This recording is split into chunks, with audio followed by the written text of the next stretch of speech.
Yeah. నిన్న cloud computing introduction, అలాగే different pricing models, అలాగే డిఫరెంట్ డిప్లాయ్మెంట్ మోడల్స్ చూసాం. ఇవాళ ఏం చేద్దామంటే అసలు అజూర్ పోర్టల్ వాక్ త్రూ, అలాగే అసలు బిగ్ డేటా అంటే ఏంటి, ఆ ఆ డేటా ఎలా ఉండాలి అనే అవి 5 E's అని ఉంటాయి. అవి డిస్కస్ చేసి లాస్ట్ లో అసలు నేను మొన్న మనం డెమో అయ్యేటప్పుడు చెప్పాం కదా, డిఫరెంట్ ఎన్వైర్న్మెంట్స్ ఉంటాయని. రియల్ టైంలో ఇది మనకి ఓన్లీ వన్ ఎన్వైర్న్మెంట్ ఉండదు, డిఫరెంట్ ఎన్వైర్న్మెంట్స్ ఉంటవి అని చెప్పాం. వాటిని కూడా డిస్కస్ చేద్దాం. అసలు ఈచ్ ఎన్వైర్న్మెంట్ లో ఏమేం చేస్తారు అనేది కూడా డిస్కస్ చేద్దాం ఫ్రమ్ టుమారో. సో టుమారోతో అందరు సెటిల్ అయిపోతారు, నాకు ట్యూన్ అయిపోతారు కాబట్టి. సో రేపటి నుంచి ఏం జరుగుతుంది, రేపటి నుంచి డైరెక్ట్ గా ఏడిఎఫ్ క్రియేట్ చేస్తాము. ఏడిఎఫ్ లో రేపటి నుంచి టాప్ లెవెల్ కంపోనెంట్స్ చూసి పైప్ లైన్ డిజైనింగ్ రేపటి నుంచే స్టార్ట్ చేద్దాం. ఓకే. సో ఈ ఫస్ట్ 2 days ఏంటంటే మీకు అసలు డేటా ఇంజనీరింగ్ అంటే ఏంటి, క్లౌడ్ కంప్యూటింగ్ అంటే ఏంటి, అసలు పై పైన కాన్సెప్ట్ చెప్తే కొంచెం ట్యూన్ అయిపోతారు నాకు. సో రేపటి నుంచి మనం ఏడిఎఫ్ ఫుల్ ఫ్లెడ్జ్డ్ గా స్టార్ట్ చేసుకుందాం.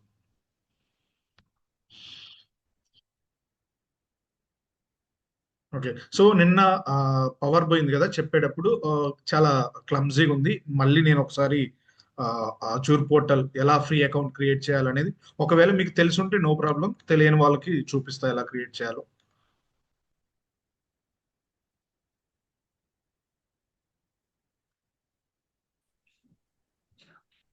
గోపి నిన్న క్రియేట్ చేయడం చూపించారా అజూర్ ఏంటంటే అకౌంట్?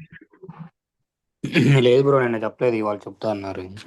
అవునవును, నిన్న పవర్ పోయింది, సో చెప్పలేదు. ఇవాళ చూపిస్తాను.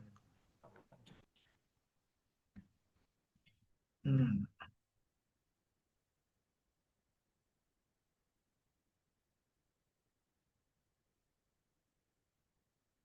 ఇంకోటండి, సో అందరికి చెప్తున్నాను ఏంటంటే ఫ్రీ అకౌంట్ 1 month ఫ్రీ. ఇది డేటా ఫ్యాక్టరీ, సినాప్స్, మిగతా ఏడిఎల్ఎస్ అంటే స్టోరేజ్ అకౌంట్స్ కానీ, సీక్వల్ సర్వర్ కానీ, సీక్వల్ డేటాబేస్ కానీ, అవన్నీ 1 month ఫ్రీ ఇస్తారు. 1 month ఫ్రీ అంటే ఎలా, సో $200 వాళ్ళు ఇస్తారనమాట. ఓకే.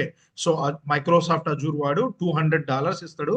ఆ $200 లోపు మనం 1 month ఎలా అయినా యూజ్ చేసుకోవచ్చు. సో ఇప్పుడు మీరుండి ఎక్స్టెన్సివ్ గా ఇవ్వాలి ఏది పడితే అది క్రియేట్ చేశారనుకోండి, సో ఒకవేళ $200 అయిపోతే రేపటి నుంచి మీకు రిసోర్సెస్ మీరు యూజ్ చేసుకోలేరు.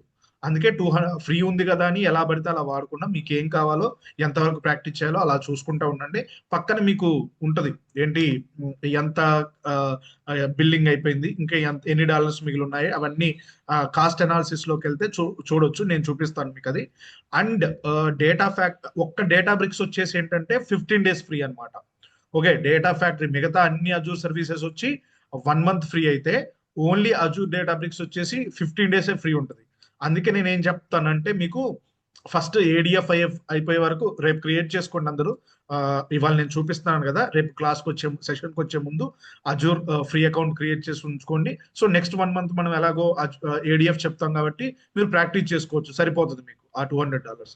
నెక్స్ట్ ఏంటంటే ఫ్రీ ఎడిషన్ అని ఉంటుంది, అజూర్ డేటా బ్రిక్స్ వాడి ఫ్రీ ఎడిషన్ ఉంటుంది.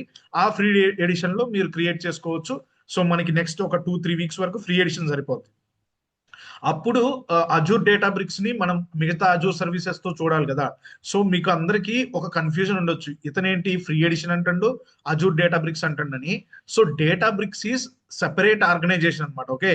సో ఆ డేటా బ్రిక్స్ అనేది separate and Azure Databricks is separate. వీళ్ళు ఏం చేశారంటే మైక్రోసాఫ్ట్ అజూర్ వాళ్ళు డేటా బ్రిక్స్ ని వాళ్ళ క్లౌడ్ లోకి యాడ్ చేసుకున్నారు. వాళ్ళ మైక్రోసాఫ్ట్ వాడు ఆ డేటా బ్రిక్స్ ని యూజ్ చేసుకొని వాడు కొన్ని ఫీచర్స్ యాడ్ చేసుకొని మనకి ఇస్తాడనమాట. ఓకే. సో మీరు అనుకోవడం డేటా బ్రిక్స్ అనేది మైక్రోసాఫ్ట్ వాడిది కాదు. డేటా బ్రిక్స్ అనేది సపరేట్ ఆర్గనైజేషన్, సెపరేట్ సర్వీస్ అన్నమాట. సో దాన్ని మైక్రోసాఫ్ట్ వాడు యూజ్ చేసుకుంటుండు. వాడి బిగ్ డేటా ప్రాసెసింగ్ కి మైక్రోసాఫ్ట్ లో మైక్రోసాఫ్ట్ లో అజూర్ లో వన్ ఆఫ్ ద సర్వీస్ అన్నమాట. But Databricks community edition అనేది మైక్రోసాఫ్ట్ వాడిది కాదు. అందుకే మీకు డిఫరెన్స్ చెప్తున్నాను. So Databricks is separate and Azure Databricks is separate. So first next 3 weeks, first 1 month ADF అయిపోయిన తర్వాత నెక్స్ట్ 3 weeks కమ్యూనిటీ ఎడిషన్ కానీ ఫ్రీ ఎడిషన్ కానీ ఉంటుంది డేటా బ్రిక్స్ వాడిది. అది సరిపోద్ది. మళ్ళీ నెక్స్ట్ ఏం చేయొచ్చు, మళ్ళీ ఫ్రీ అకౌంట్ మీరు అప్పుడు క్రియేట్ చేసుకోవచ్చు. సో సెకండ్ డెబిట్ కార్డ్ కానీ సెకండ్ క్రెడిట్ కార్డ్ కానీ యూజ్ చేసుకోవచ్చు. ఒకవేళ గోపి నాకు పర్లేదు, ఒక 1,000-2,000 కదా ఐ కెన్ అఫోర్డ్ అని అనుకున్నారు అనుకోండి, మీరు ఏదైతే ఫస్ట్ ఫ్రీ అకౌంట్ క్రియేట్ చేసుకొని ఉంటారో దాన్నే పే యాజ్ యూ గోలోకి తీసుకెళ్ళి దాన్నైనా యూజ్ చేసుకోవచ్చు, నో ప్రాబ్లం. నేను ఇన్ని క్రియేట్ చేసుకోలేను, నేను ఏడిఎఫ్ లో ఆల్రెడీ అవన్నీ చేసుకొని ఉన్నాను కదా, దానికి నేను పే యాజ్ యూ గోలోకి వెళ్తాను, సో దాన్ని యూజ్ చేసుకుంటే మీరు డోంట్ వరీ. నేను పే యాజ్ యూ గోలోకి పోతే ప్రతి నెల ఇంత ఖర్చు వస్తుంది అంటే మనం వైఫైకి కానీ లేకపోతే మొబైల్కి కానీ పే చేసినట్లు పే చేయాలంటే కాదు. సో మీరు పే యాజ్ యూ గో మోడ్లో ఉన్నా కానీ ఓకే. సో సబ్స్క్రిప్షన్ లో మీకు కొత్త వాళ్ళు అయితే సబ్స్క్రిప్షన్ లో ఫ్రీ అకౌంట్ ఒకటి ఉంటుంది, పే యాజ్ యూ గో ఒకటి ఉంటుంది. ఫ్రీ అకౌంట్ అంటే ఇంతకు ముందు చెప్పాను కదా, 30 days ఫ్రీ ట్రయల్ అని, అది. సో ఇంకోటి పే యాజ్ యూ గో అంటే మనం పే చేయాలన్నమాట. ఏ రిసోర్సెస్ కి అయితే మనం యూజ్ చేస్తున్నామో వాటికి పే చేయాలి. ఓకే, మీరు ఏ పే యాజ్ యూ గో మోడల్లో ఉన్నారు, సబ్స్క్రిప్షన్ వచ్చేసి ఫ్రీ కాదు, ఫ్రీ అయిపోయింది, మీరు ఇంకో ఫ్రీ వద్దు గోపి నాకు దీంట్లోనే నేను నేను సబ్స్క్రిప్షన్ అప్గ్రేడ్ చేసుకొని పే యాజ్ యూ గో మోడల్లోకి వెళ్తా అంటే వెళ్ళొచ్చు. So pay as you go మోడల్లోకి వెళ్ళిన తర్వాత మీరు ఏదైతే రిసోర్సెస్ ని కన్జ్యూమ్ చేసుకుంటారో, ఏ సర్వీసెస్ అయితే క్రియేట్ చేసుకొని యూజ్ చేసుకుంటారో వాటి వరకే ఛార్జ్ అవుతుంది. మీ పే యాజ్ యూ గోలోకి పోయి ఏమి క్రియేట్ చేసుకోకపోతే మీకు ₹0, చాలా తక్కువ. ఏ సర్వీస్ అయితే క్రియేట్ చేసుకుంటారో వాటికి మినిమల్ ప్రైస్ తీసుకుంటాడు తప్ప సో మీకు ఎక్కువ ఛార్జ్ ఏం అవ్వదు. ఓకే, సో సర్వీసెస్ క్రియేట్ చేసేటప్పుడు కూడా నేను డీటెయిల్ గా చెప్తా. సో క్రియేట్ చేసుకునేటప్పుడు మీరు ఇది తీసుకోండి ఇది తీసుకోండి అని డీటెయిల్ గా చెప్తా. వాటిని వరకే మీరు తీసుకోండి, మిగతా ఏమి తీసుకోవద్దు. ఓకే, అంటే ఐ మీన్ హార్ట్ ఉంటుంది, హార్ట్ కాకుండా కూల్కి వెళ్ళండి. అలాగే స్టాండర్డ్ ఆర్ ప్రీమియం ఉంటుంది, స్టాండర్డ్ లోకి వెళ్ళండి, ప్రీమియం లోకి వెళ్ళొద్దు. అలాగే డెవలప్మెంట్ అండ్ ప్రొడక్షన్ ఉంటుంది. Production systems are very costly compare to development systems. So development అని క్లిక్ చేయండి. సో మీరు పే యాజ్ యు గో మోడల్లో ఉన్న వాళ్ళు చాలా జాగ్రత్తగా ఉండాలి. ఎందుకంటే సీక్వల్ డేటాబేస్ కానీ SQL servers very costly. Okay, so ఎందుకు గోపి మనకి రిలేషనల్ డేటాబేసెస్ ఉన్నాయి కదా, డేటాను మొత్తం మనం సీక్వల్ డేటాబేసెస్ యూజ్ చేయొచ్చు కదా, ఆ ఏడిఎల్ఎస్ ఎందుకు, ఆ స్టోరేజ్ కంటైనర్స్ ఎందుకు అని అంటారు. నేను ఎప్పుడైతే సర్వీస్ క్రియేట్ చేసిన తర్వాత బిల్లింగ్ కానీ వాటి కాస్ట్ కానీ చూసినప్పుడు మీకు అర్థమైంది. ఏడిఎల్ఎస్ ఒకవేళ మంత్లీ $2-3 అనుకోండి పర్ ఎగ్జాంపుల్, ఒకవేళ $2-3 అయితే అదే సీక్వల్ డేటాబేస్ సో ఎంత అవ్వచ్చు మీకు $70-80 ఉంటుంది కాస్ట్. అందుకనే మనం ఏవైతే మనకి ఈ బ్రాంజ్ లేయర్ లో పెట్టాలో వాటిని వరకే మనం ఏడిఎల్ఎస్ లో పెడతాం. ఇంపార్టెంట్ డేటా లేకపోతే క్లయింట్ కి ఇవ్వాల్సిన డేటా, సెక్యూర్ గా ఉండాల్సిన డేటా వరకే సీక్వల్ డేటాబేస్ లో పెడతాం. ఓకే, అలా సీక్వల్ డేటాబేస్ సర్వర్ క్రియేట్ చేసినప్పుడు అక్కడ ప్రొడక్షన్ అని ఉంటుంది. ఓకే, మీరు ప్రొడక్షన్ క్లిక్ చేస్తే మంత్లీ $200-300 ఛార్జ్ చేస్తాడు.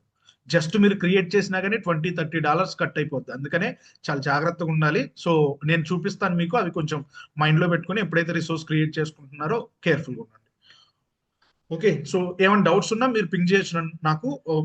మాక్సిమం మనం సెషన్ లోనే నేను, ఎందుకంటే ఆల్రెడీ చాలా టైమ్స్ క్రియేట్ చేస్తున్నాము, చాలా బ్యాచెస్ హ్యాండిల్ చేస్తున్నాం కాబట్టి నాకు తెలుసు ఎక్కడ ఏమవుతుంది అనేది.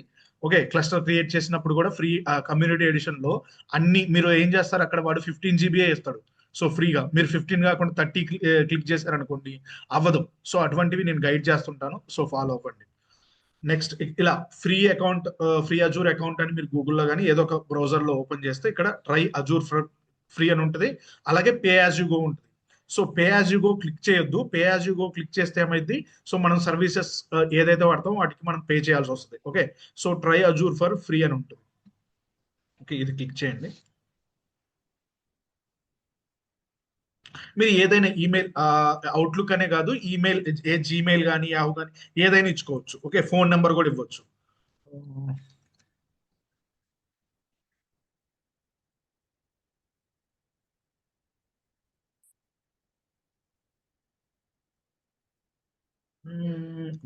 Okay, so create one. So ఇది సైన్ ఇన్ అడిగింది నాకు, ఈ ఈమెయిల్ తో లేదు కాబట్టి so create one. Okay, so just మీరు ఈమెయిల్ ఇచ్చారనుకోండి, దానికి ఒక కోడ్ వస్తుంది, 6 digit code.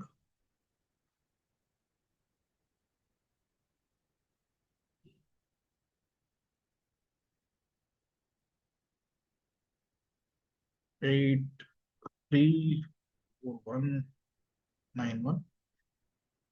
Okay, India, January 5th.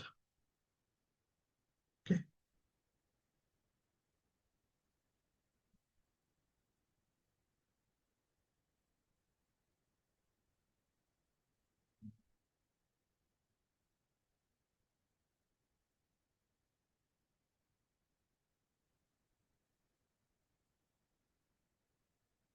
Hold.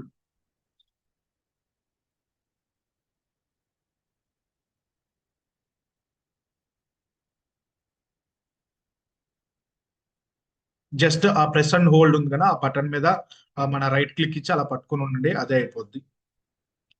Next sign in faster with your face, fingerprint or pin. Okay, use your phone, tablet or security. Sign in again.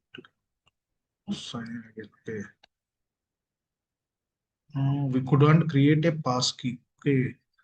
Try again. Sign to use passkey is saved in your Google account.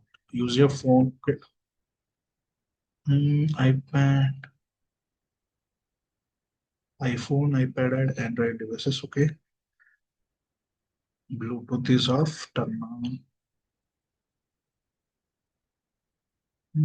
iPhone, iPad, and Android devices. Scan this QR to save passkey. Cancel.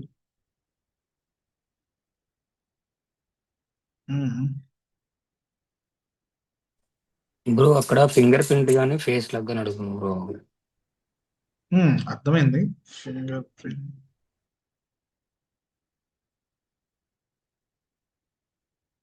Choose where to save your passkeys. Use your phone. To use passkey saved in your phone. Scan the QR code it is showing. 1 minute.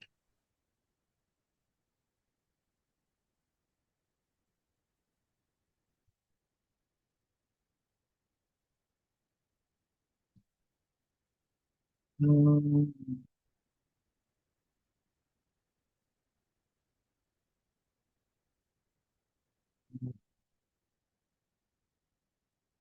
Use your fingerprint. Okay, screen lock.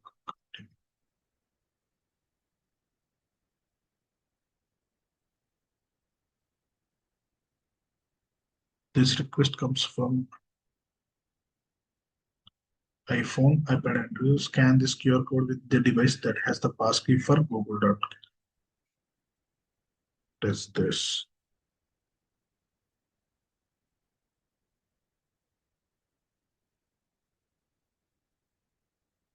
ఇంతకు ముందు ఇలా ఉండేది కాదు. Let me try. Hello Gopi, can you scan from your mobile? Then only it will allow. Google Lens. Yes, yes, yes. Okay. Google Lens.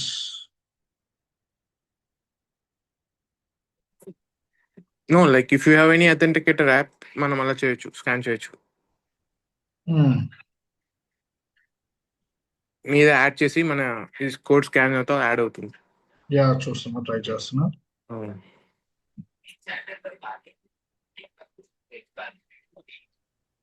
Group లో post చేస్తుంది.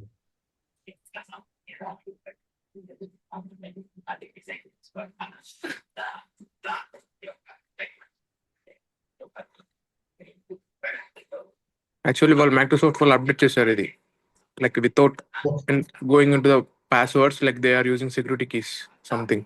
Yeah, Google Lens తో work out అయిందండి. So just Google Lens పెట్టండి, Google Lens తో scan చేయండి. Next మన fingerprint కానీ pin కానీ ఎంటర్ చేస్తే అవుతుంది. Okay, just use Google lens.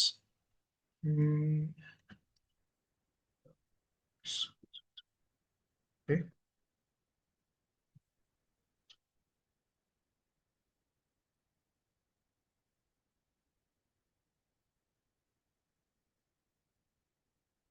you have stay signed.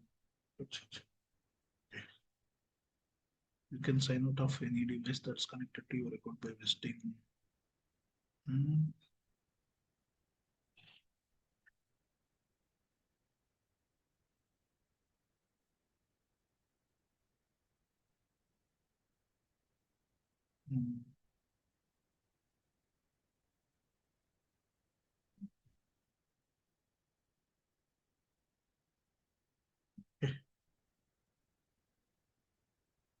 Continue.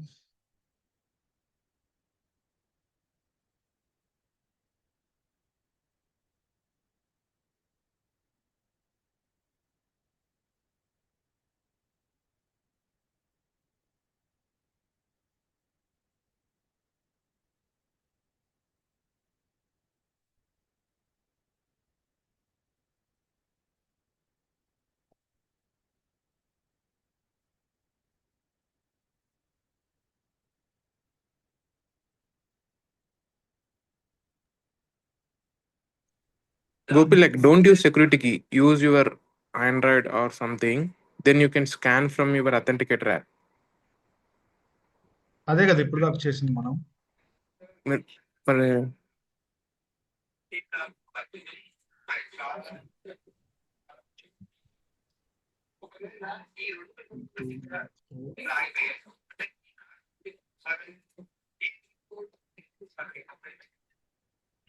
మరి recovery email save skip.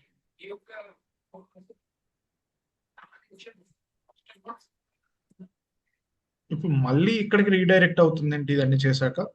Anyone have any idea? Authenticator app తో అవ్వదేమో, డైరెక్ట్ మనకి క్యూఆర్ కోడ్ స్కాన్ ఆప్షన్ ఉంది కదా సెట్టింగ్స్ లో ఫోన్ లో. Identification, just ignore that, Gopi. Skip that option.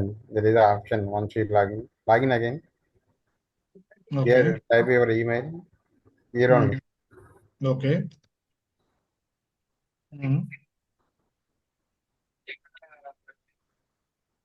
Now skip now.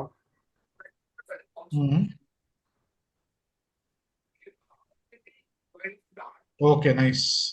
Okay, so అది skip for now కొట్టండి సరిపోద్ది. Okay, ఇది ఇక్కడికి వచ్చిన తర్వాత మీ పైన ఇది అయిపోయినట్లే. ఫస్ట్ నేమ్ ఇవ్వండి, మిడిల్ నేమ్ ఇలా ఇవ్వచ్చు, ఈమెయిల్ అడ్రస్ ఇస్తాము, phone number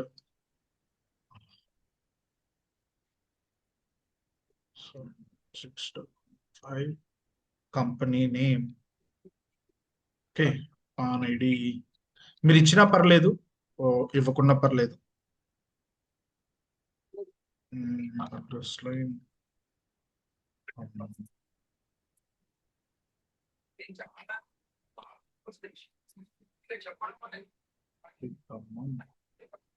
state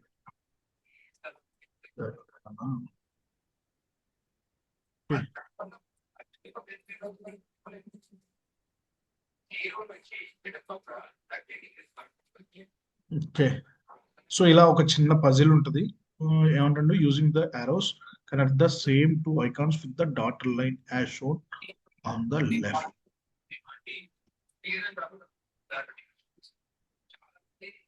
Using the arrows connect the same two icons.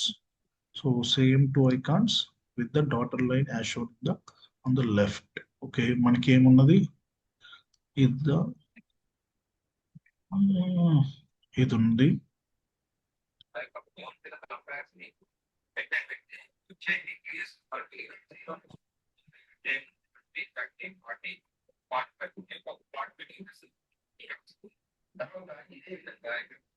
ఏంటి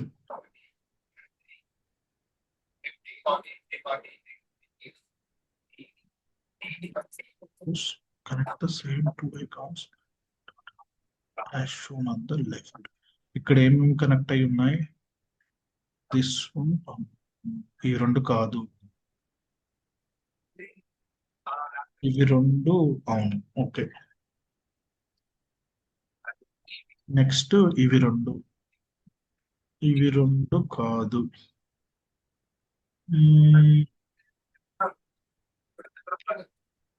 ఇవి రెండు కాదు, ఇవి రెండు అవును. ఓకే,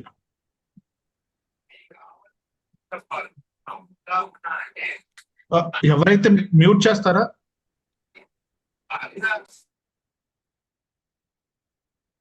నెక్స్ట్ ఇవి రెండు కాదు. Yes, okay. సో ఇలా వెరిఫికేషన్ కంప్లీట్ చేశాక అండర్స్టాండ్, ఓకే, ఈ రెండు క్లిక్ చేయొచ్చు. Next, you are not eligible for an choose subscription. Make sure that the information you provided for your such as contact, email address correct. Make sure the credit card information is correct. Make sure that you don't have already a Microsoft account with the same. Okay, so నా mobile name తో already నేను create చేశాను ఇంతకు ముందు, maybe అందుకు అవ్వట్లేదు అనుకుంటా. మీకు అర్థమైపోయింది కదా. సో ఇలా మీరు ఫ్రీ అకౌంట్ క్రియేట్ చేసుకోవచ్చు.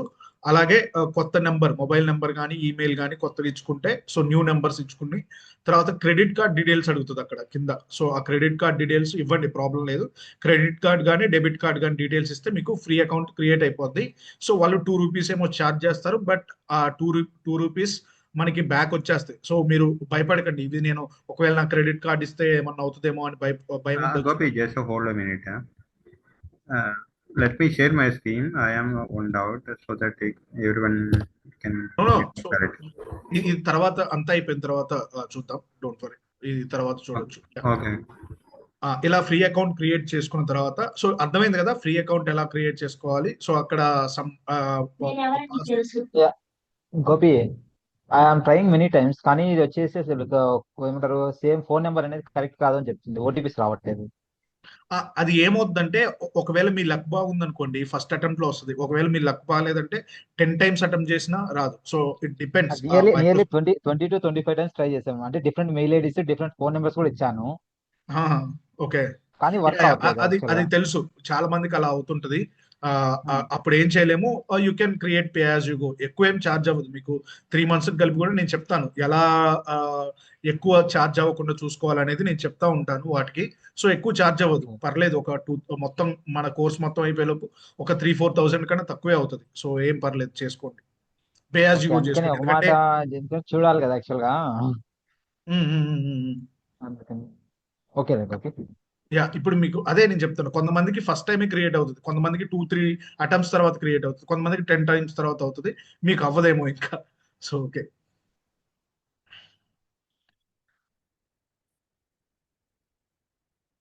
మన అజూర్ మీకు ఒకవేళ ఫ్రీ అకౌంట్ క్రియేట్ చేసుకున్నారనుకోండి, సో ఫ్రీ అకౌంట్ లో కానీ పే యాజ్ యూ గో కానీ బోత్ సేమ్ ఉంటాయి అనమాట. ఏ సర్వీసెస్ కానీ ఏదైనా కానీ సేమ్ ఉంటాయి. ఓకే, సో ఇక్కడికి వస్తే మీరు నిన్న మనం చెప్పాం కదా, ఎక్కడ చూడొచ్చు గోపి కాస్ట్ అనాలిసిస్ అంటే, మీకు ఇక్కడ లేకుంటే మీరు ఇక్కడ టైప్ చేయండి cost analysis, cost management or cost analysis ఉంటుంది. ఇందులోకి వెళ్తే మీకు ఏ సర్వీసెస్ కి ఎంత ఛార్జ్ అవుతుంది అనేది చూడవచ్చు. మానిటరింగ్, ఆప్టిమైజేషన్ కాదు, కాస్ట్ బిల్లింగ్ ఏమో, cost analysis. Okay, so cost analysis లోకి వెళ్తే మీకు ఏ సర్వీసెస్ కి మీరు ప్రతి చూసుకోవచ్చు అనమాట. ఇప్పుడు డైలీ కాస్ట్ చూసుకున్నాం అనుకోండి, డైలీ నాకు ఏ రిసోర్స్ కి ఎంత కాస్ట్ అవుతుంది అనేది ఇక్కడ నుంచి మీరు మానిటర్ చేసుకోవచ్చు.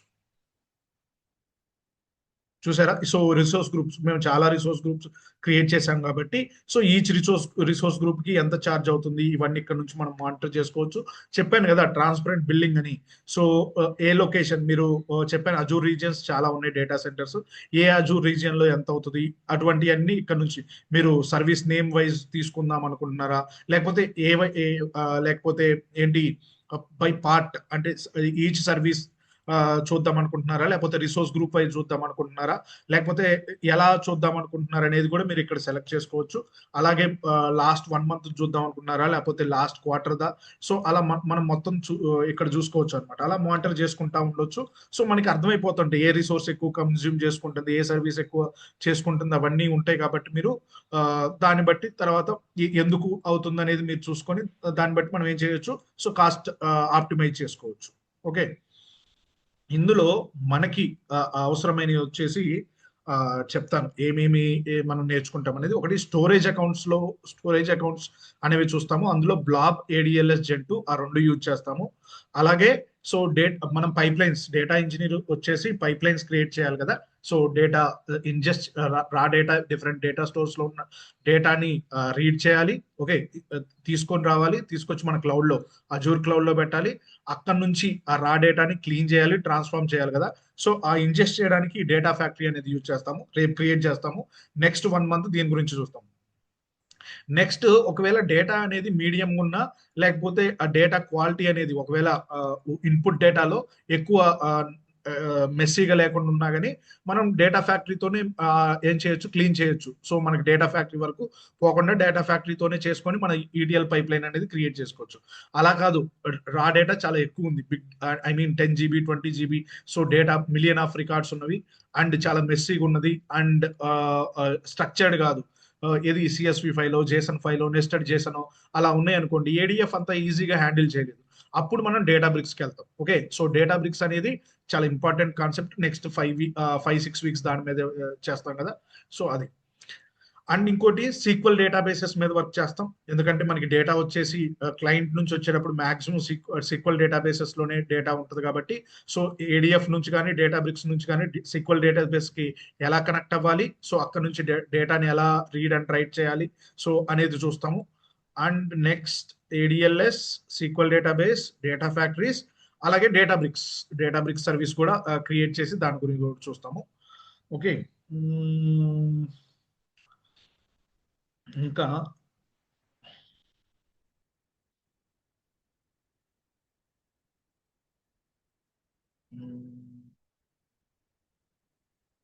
ఓకే, సో ఎలాగో రేపటి నుంచి ఇది అకౌంట్ క్రియేట్ చేయడం, ఏడిఎఫ్ ఇవన్నీ క్రియేట్ చేయడం, స్టోరేజ్ అకౌంట్స్ క్రియేట్ చేయడం రేపు చూస్తాం. కాబట్టి నెక్స్ట్ మీకు చాలా మందికి అసలు నాన్ ఐటీ నుంచి కానీ వేరే టెక్ డొమైన్స్ నుంచి వచ్చిన వాళ్ళకి అసలు డేటా అంటే ఏంటి ఇవి తెలియని వాళ్ళు ఉన్నారు. వాళ్ళ గురించి కొంచెం చూద్దాం ఇవాళ.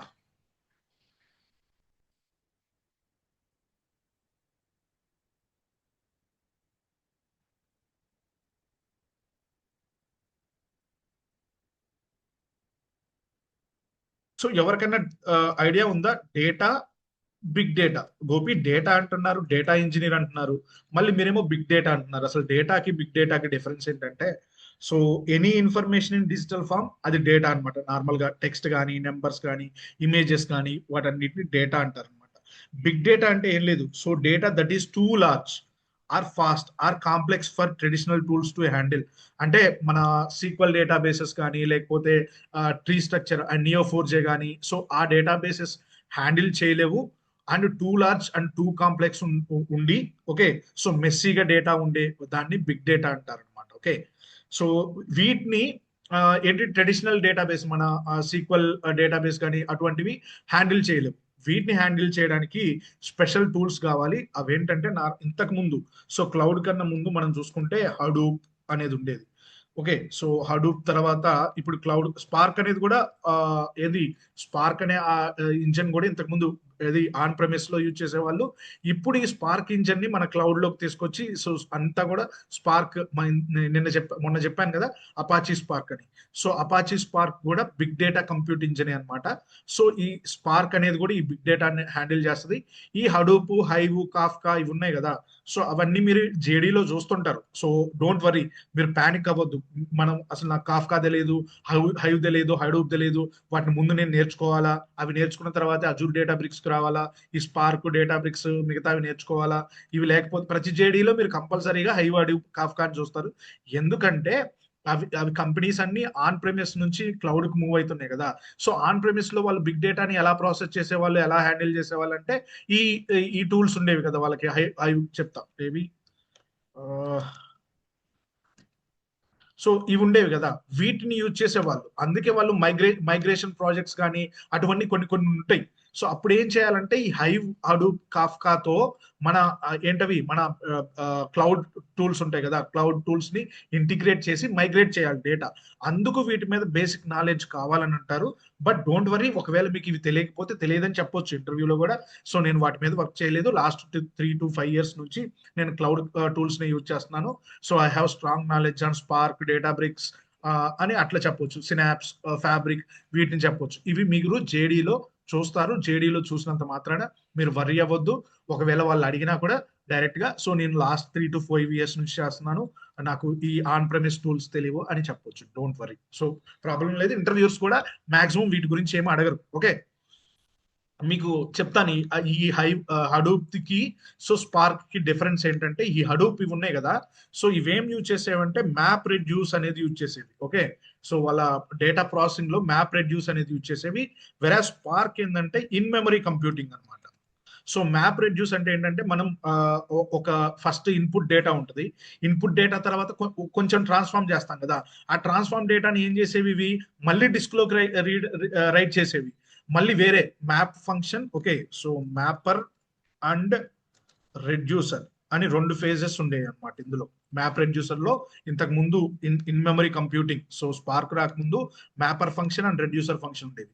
సో వన్స్ ఇన్పుట్ డేటా అనేవి బిగ్ డేటా ఉండేది కదా, ఆ బిగ్ డేటాని స్మాల్ ఫంక్షన్స్ చేసుకున్న తర్వాత, సో మళ్ళీ ఈ మ్యాపింగ్ ఫంక్షన్ అయిపోయిన తర్వాత మళ్ళీ ఏంటి ఎక్స్టర్నల్ డిస్క్ రైట్ చేసేవి, మళ్ళీ ఈ రెడ్యూసర్ ఫంక్షన్ ఏం చేసేది, మనం ఎక్స్టర్నల్ డిస్క్ రాసిన దాన్ని మళ్ళీ రీడ్ చేసేది. దానివల్ల ఏమవుతుంది, లేటెన్సీ ఎక్కువ అయిపోతుంటది కదా. సో ఇన్ని ఎక్స్టర్నల్ రీడ్స్ అండ్ రైట్స్ ఎక్కువ ఉండడం వల్ల ఇందులో ఏమయ్యేది, సో టైం ఎక్కువ తీసుకునేది. వెరాజ్ మన స్పార్క్ డేటాబ్రిక్స్ వచ్చేసి ఏంటంటే ఇన్ మెమరీ, మనం వన్స్ డేటాని డేటాబ్రిక్స్ లోకి తీసుకున్న తర్వాత ఆ డేటాని మొత్తం మనం ఎక్స్టర్నల్ డిస్క్ ఏం రాయం, డేటా ఫ్రేమ్స్ లో స్టోర్ చేస్తాం. ఓకే, మొన్న హ్యాండ్స్ అన్నప్పుడు చూసాం కదా, మనం డేటా ఫ్రేమ్ లో స్టోర్ చేస్తున్నాం, నథింగ్ బట్ ఇన్ మెమరీ. డేటాబ్రిక్స్ కి మెమరీ ఉంటది కదా, ఆ ఇన్ మెమరీలో స్టోర్ చేస్తాం. సో ఎక్స్టర్నల్ గా మనం ఏం రీడ్స్ అండ్ రైట్ చేయం కాబట్టి, సో ఏమవుతుంది, processing speed is very high. ఎందుకంటే మనం ఆ ర్యాండమ్ యాక్సెస్ మెమరీ అంటాం కదా, ఆ మెమరీలోనే మన డేటా ఫ్రేమ్స్ అన్ని స్టోర్ అయి ఉంటాయి డేటాబ్రిక్స్ మెమరీలో. సో మనం ప్రాసెస్ చేసేటప్పుడు టైం ఎక్కువ తీసుకోదు, వెరాజ్ ఇక్కడ టైం ఎక్కువ తీసుకునిద్ది అనమాట. అందుకే ఇవి చాలా ఫాస్టర్ కంపేర్ టు ఈ ఆన్ ప్రెమిస్ టూల్స్. ఈ స్పార్క్ కానీ డేటాబ్రిక్స్ కానీ ఎందుకు అంత ఫాస్టర్ అంటే they use in memory compute. Okay, so ఈ బిగ్ డేటా అంటే చెప్పాను కదా, ఈ ట్రెడిషనల్ డేటా బేసెస్ కానీ ట్రెడిషనల్ టూల్స్ కానీ హ్యాండిల్ చేయగలిగేది మన normal data. So big data అంటే ఏంటంటే, so traditional databases handle చేయలేవు, మనకి స్పెషల్ టూల్స్ లైక్ ఏంటవి స్పార్క్ కానీ డేటాబ్రిక్స్ కానీ అవి కావాలి వీటిని హ్యాండిల్ చేయడానికి. ఓకే, సో ఈ బిగ్ డేటాకి గోపి, ఈ బిగ్ డేటా అంటున్నాం కదా, అసలు వీటికి సోర్సెస్ ఏంటి, వేటి మీద మనం వర్క్ చేస్తాం. సో నేను వన్స్ ప్రాజెక్ట్ లోకి వెళ్ళిన తర్వాత డేటా అంటే అదేమన్నా రాకెట్ సైన్సా, నాకు తెలియకుండా ఉంటుందా అంటే, సో డేటా అనేది ఏదైనా కావచ్చు, లైక్ సోషల్ మీడియా డేటా అంటే మన ఫేస్బుక్ ట్విట్టర్ అటువంటి డేటా, సో దాని మీద వర్క్ చేయాల్సి వస్తుంది. ఐఓటీ డివైసెస్ డేటా అంటే మన సెన్సార్స్ స్మార్ట్ డివైసెస్ ఉంటాయి కదా, సో అవి ప్రొడ్యూస్ చేసే డేటా. అలాగే mobile apps data, web logs, అలాగే మీరు ఒకవేళ బ్యాంకింగ్ సెక్టార్ లో ఉన్నారనుకోండి, online transactions. Okay, so health care domain లో వర్క్ చేస్తున్నారు అనుకోండి, సో హెల్త్ కేర్ వాళ్ళ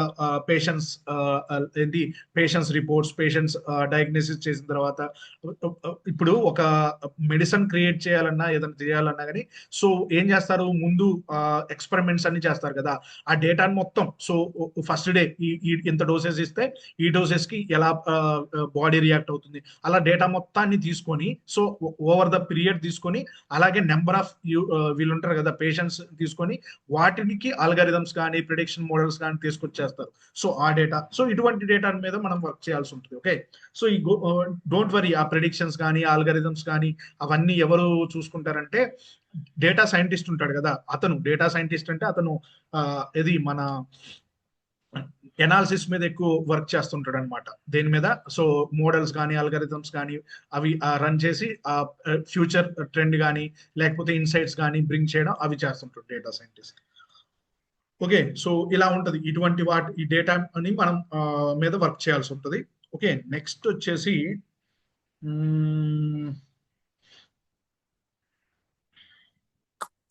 ఓఎల్ఏపి ఓఎల్టీపీ అలా ఉంటాయా గోపి గారు? ఓఎల్ఏపి ఓఎల్టీపీ డిస్కస్ చేస్తాం మనం. సో ఒకటి ఆన్లైన్ ట్రాన్సాక్షనల్ ప్రాసెసింగ్, ఇంకోటి అనలిటిక్ ప్రాసెసింగ్, అవి సో అవి డిస్కస్ చేస్తాం.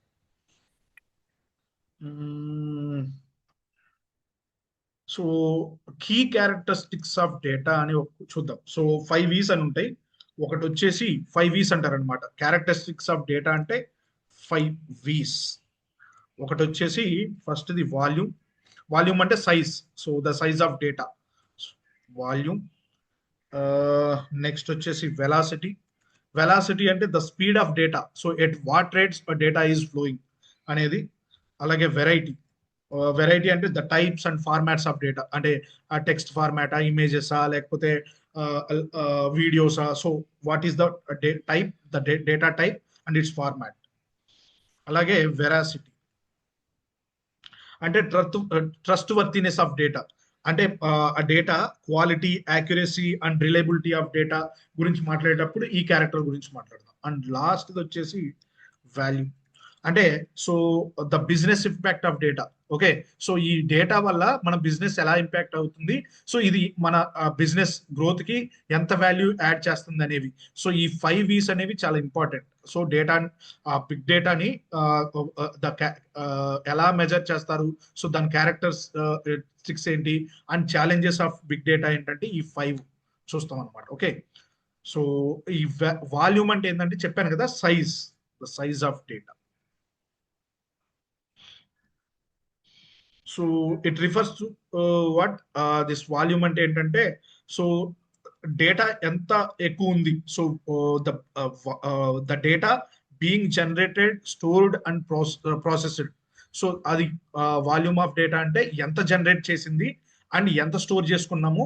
ఇప్పుడు ఒకవేళ ఒక 1 మిలియన్ ఆఫ్ రికార్డ్స్ ఉన్నాయి అనుకోండి, బట్ ఆ 1 మిలియన్ ఆఫ్ రికార్డ్స్ జనరేట్ చేసిన తర్వాత అందులో ఎన్ని నల్ వాల్యూస్ ఉన్నాయి, ఓకే, సో ఎన్ని ఫాల్టీ రికార్డ్స్ ఉన్నాయి, అవన్నీ మనం ఫస్ట్ ఏం చేస్తాం, జనరేట్ చేసిన డేటాను మొత్తం స్టోర్ చేసుకుంటాం. జనరేట్ చేసిన మొత్తం స్టోర్ చేసుకొని, ఆ స్టోర్ చేసుకున్న దాంట్లో నుంచి ఎంత అవైలబుల్ ఉంది ప్రాసెస్ చేయడానికి అనే దాని గురించి ఈ వాల్యూమ్ అనే దాంట్లో మాట్లాడతాం అనమాట. ఓకే, మనం ఎగ్జాంపుల్ ఎలా చూసుకుంటే, ఒక్క డేలో ఫేస్బుక్ అనేది, సో ఒకవేళ మీరు ఆన్లైన్ మీకు అవైలబుల్గా ఉంటే చూడండి, 1 డేలో సో ఫేస్బుక్ వచ్చేసి 4 పెటాబైట్స్ ఆఫ్ డేటాని జనరేట్ చేస్తుంది. అలాగే ఇంకా ఒక ఎయిర్ప్లేన్ ఇంజిన్ ఉందనుకోండి, సో అది 1 TB ఆఫ్ డేటా ఫర్ ఒక కొన్ని గంటల్లోనే 1 TB ఆఫ్ డేటాని అది జనరేట్ చేస్తుంది. ఓకే, సో దాన్ని అంతటి కూడా మనం స్టోర్ చేసుకోవాలి. ఓకే, సో మొన్న ఎయిర్ క్రాషెస్ అవి ఇవి అయిపోయినప్పుడు సో ఆ డేటాని వాళ్ళు తీసుకున్నారు కదా, సో అంత డేటాని అవి చేస్తూ ఉంటాయి అనమాట, ఏంటి జనరేట్ చేస్తూ ఉంటాయి. సో గోపి ఓకే, అవి జనరేట్ చేస్తున్నాయి అంటున్నాం, మనం స్టోర్ చేసుకుంటున్నాం, తర్వాతకి ఏవైతే ప్రాసెస్ కి అవైలబుల్గా ఉంటాయో, సో ఏవైతే ప్రాసెస్ చేయాలో వాటిని ప్రాసెస్ చేస్తాం. ఎందుకు వై ఇట్ మ్యాటర్స్ అంటే, ఈ ట్రెడిషనల్ డేటాబేసెస్ అనేవి can't handle this much data efficiency. Okay, so big data tools like Hadoop, Spark, Data Lake are designed to handle large volumes of data by distributing data across many servers. So ఇప్పుడు గోపి ఇంతకు ముందు మీరు చెప్పేటప్పుడు డేటాకి big డేటాకి difference చెప్పారు. ఇవి traditional databases కానీ traditional tools కానీ హ్యాండిల్ చేస్తాయి, బట్ బిగ్ డేటాని సో మనకి స్పెషల్ టూల్స్ కావాలన్నారు. ఎందుకు అంటే, సో మనకి ఈ డేటా, ఈ బిగ్ డేటా అనేది ఒక సోర్స్ నుంచి రాదు, డిఫరెంట్ సోర్సెస్ నుంచి వస్తుంది. ఇప్పుడు ఒకవేళ మీరు డిమార్ట్ గురించి మాట్లాడారు అనుకోండి, సో హైదరాబాద్ డిమార్ట్ ఒకటి ఉంటుంది, వరంగల్ డిమార్ట్ ఒకటి ఉంటుంది, ఖమ్మం డిమార్ట్ ఉంటుంది, బట్ వాళ్ళన్నీ ఒకే ఫార్మాట్ లో డేటాని, వాళ్ళు యూజర్స్ డేటాని తీసుకోరు కదా. సో వాళ్ళు హైదరాబాద్ వాళ్ళు ఏం చేస్తారు, వాళ్ళకి కావాల్సిన ఫార్మాట్ లో కావాల్సిన కాలమ్స్ ని అండ్ కొన్ని మిస్ చేస్తుంటారు. వాళ్ళకి ఏంటి, అక్కడ ఏముండొచ్చు ఫీల్డ్స్, సో ఏ ఏరియా అండ్ ఏ సిటీ అలా ఉంటుంది. బట్ వరంగల్కి వచ్చేళ్ళకి వాడు ఏరియాని వాడు తీసుకోడు, ఎందుకంటే అందులో ఉండే, ఒకవేళ ఖమ్మం తీసుకున్నారు అనుకోండి, ఖమ్మంలో హైదరాబాద్ లో ఉన్న ఏరియాస్ ఉండవు. ఓకే, సో ఇక్కడ డివిజన్స్ అనేవి ఏంటి, వీటిని ఏమంటారు, సో టేబుల్స్ అనేవి తగ్గిపోతుంటాయి ఎప్పుడు ఖమ్మంకి వచ్చేళ్ళకల్లా, తక్కువ ఉంటాయి కదా. సో పీపుల్ తక్కువ అండ్ డివిజన్స్ తక్కువ, సో కాలం కౌంట్ కూడా తక్కువ ఉంటుంది అనమాట. ఇప్పుడు హైదరాబాద్ లో 3 or 4 అడ్రస్ కాలమ్స్ ఇస్తే మన ఖమ్మంకి వచ్చేళ్ళకల్లా 1 or 2 సరిపోతాయి. సో కానీ మనం డేటాని తీసుకున్నప్పుడు డిమార్ట్ అనగానే అన్ని డిమార్ట్ యొక్క డేటాని తీసుకోవాలి. సో ఏవైతే రిక్వైర్డ్ ఉంటాయి, ఇప్పుడు హైదరాబాద్ లో 4 or 5 అడ్రస్ కాలమ్స్ ఉన్నాయి, సో ఆ 4 or 5 అడ్రస్ కాలమ్స్ మనం ఏం చేయాలి, సింగిల్ కాలమ్ గా చేయాలి. మళ్ళీ ఖమ్మంలో ఉన్న వాటిని సింగిల్ కాలమ్ గా చేయాలి. ఈ 5 కాలమ్స్ ని సింగిల్ కాలమ్ చేసి, ఈ 2 కాలమ్స్ సింగిల్ కాలమ్ చేసి అప్పుడు ప్రాసెస్ చేయొచ్చు. ఎందుకంటే ఇప్పుడు అడ్రస్ కాలమ్ అనేది హైదరాబాద్ నుంచి వచ్చే డేటాలో, ఖమ్మం నుంచి వచ్చే డేటాలో సింగిల్ అయిపోయింది. అప్పుడు సో స్కీమా అంటాం కదా, మనం కాలమ్స్ యాడ్ చేయడం కానీ, లేకపోతే ఆ డేటాని మనం ప్రాసెస్ చేయడానికి కానీ అప్పుడు ఈజీగా ఉంటుంది. మన ట్రెడిషనల్ డేటాబేస్ లో సో మనం వీటి సీక్వెల్ డేటాబేసెస్ లో సో ఇలా కాలమ్స్ ని డెరివేటివ్ కాలమ్స్ క్రియేట్ చేయడం కానీ, 4 or 5 కాలమ్స్ ని క్లబ్ చేయడం కానీ, ఓకే, సమ్ టైమ్స్ ఏముంటాయి, స్పెషల్ క్యారెక్టర్స్ ఉంటాయి. సో స్పెషల్ క్యారెక్టర్స్ ని మనం ఫంక్షన్స్ యూజ్ చేసి రిమూవ్ చేయడం కానీ అలా చేస్తాం. బట్ సీక్వెల్ యూజ్ చేసి, ఓన్లీ సీక్వెల్ క్వరీస్ యూజ్ చేసి ఇంత డేటా మీద ఆపరేట్ చేయడం చాలా కష్టం. అందుకనే ఏం చెప్తున్నా, why these tools are required అంటే ఇప్పుడు చెప్పాను కదా. సో వీటన్నిటిని హ్యాండిల్ చేయాలి. జస్ట్ సింపులే 5 కాలమ్స్ తీసుకొచ్చి ఒక కాలం క్రియేట్ చేయడమే, but the data so is raw and it can have special characters and ఇంకేంటి చాలా ఉండొచ్చు అందులో మెస్సీ డేటా కానీ, సో ఏంటి కంపాటబుల్ కాలమ్స్ అనేవి కంపాటబుల్ గా ఉండకపోవడం కానీ, వాటన్నిటిని మనం స్పార్క్ కానీ వీటితో చాలా ఈజీగా హ్యాండిల్ చేయొచ్చు. ఓకే ఓకే సో ఈ బిగ్ డేటాతో చెప్పా కదా ఈ టూల్స్ యూజ్ చేస్తామని. And next characteristics of big data ఏంటంటే వెలాసిటీ. వెలాసిటీ అంటే ఏంటంటే speed at which data is generated, okay, collected and analysed. అంటే సేమ్ ఇందాక అన్నాం కదా, generated, stored and process. So అది వాల్యూమ్ ఎంత సైజ్ అనేది దీని గురించి మాట్లాడతాం. ఇక్కడ వెలాసిటీ అంటే సో ఏ రేట్ లో అంటే పర్ సెకండ్. ఇప్పుడు ఫేస్బుక్ అన్నాం ఎంత petabytes of data per day generate చేస్తుంది. 1 సెకండ్ కి ఎంత డేటాని జనరేట్ చేసింది. ఒకవేళ 1 సెకండ్ కి ఒక 1 టెరాబైట్ ఆఫ్ డేటాని జనరేట్ చేసింది అనుకోండి. ఫర్ ఎగ్జాంపుల్ 1 టెరాబైట్ కాదు, ఒక 1 lakh రోస్ అనుకోండి మన జనరల్ గా అందరికి అర్థమయ్యేటప్పుడు. సో 1 సెకండ్ లో ఒక 1 lakh రోస్ అనేది జనరేట్ చేసింది అనుకోండి. సో ఇప్పుడు 1 lakh రోస్ ని 1 సెకండ్ లో ప్రాసెస్ చేయాలి, ఎందుకంటే ఫేస్బుక్ ఈజ్ రియల్ కదా. ఇప్పుడు మీరు లైక్ కొట్టారంటే ఎవడైతే ఫోటోకి మీరు లైక్ కొట్టారో సో వాళ్ళకి వెంటనే తెలిసిపోవాలి కదా. So it should be real.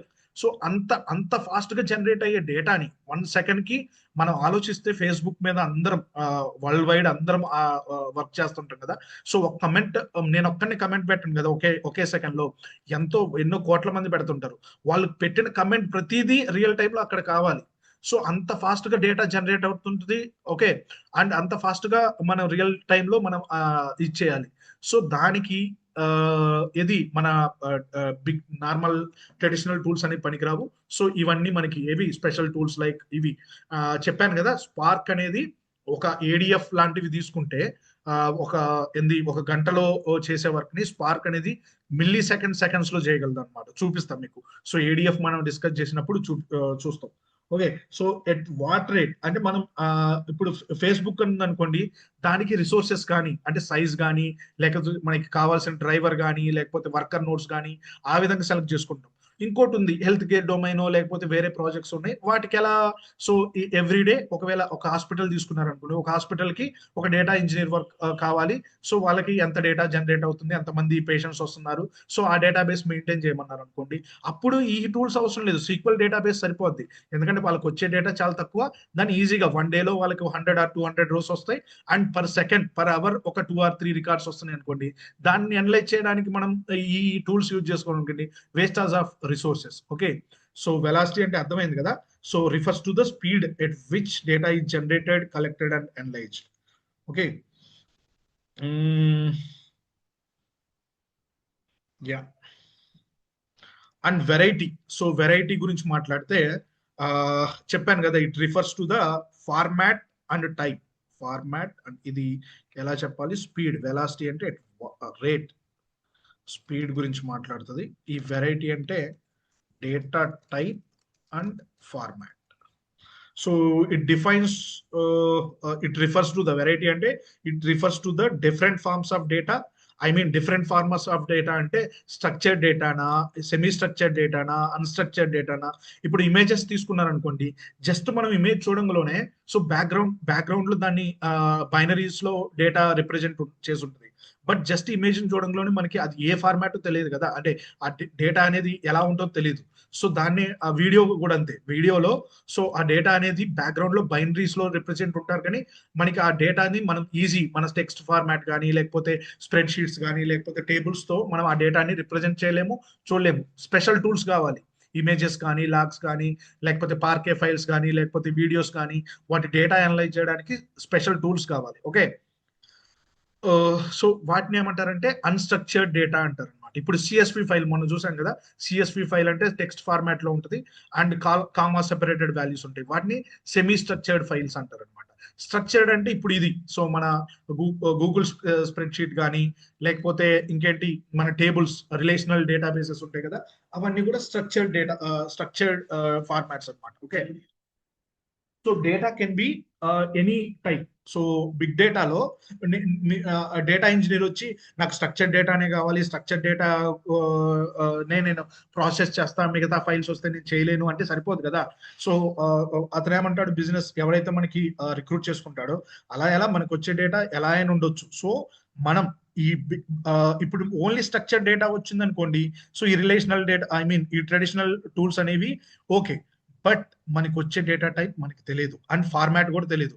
So structure data and format కూడా వచ్చేసి టేబుల్ లేకపోతే స్ప్రెడ్ షీట్ అయితే మన traditional databases or traditional tools సరిపోతాయి. బట్ మనకు వచ్చే డేటా ఎలా ఉంటుందో తెలియదు, ఫార్మాట్ ఎలా ఉంటుందో తెలియదు, అసలు ఎంత రా డేటా ఉంటుందో తెలియదు. సో అలాంటప్పుడు సో ఈ బిగ్ డేటా టూల్సే కావాలన్నమాట. ఓకే, సో ఈ బిగ్ డేటా టూల్స్ ఎందుకు, వీటన్నిటి గురించి అనే దాని గురించి చెప్తున్నా. Okay,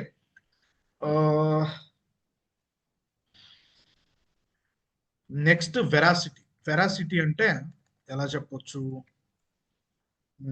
quality, accuracy and reliability.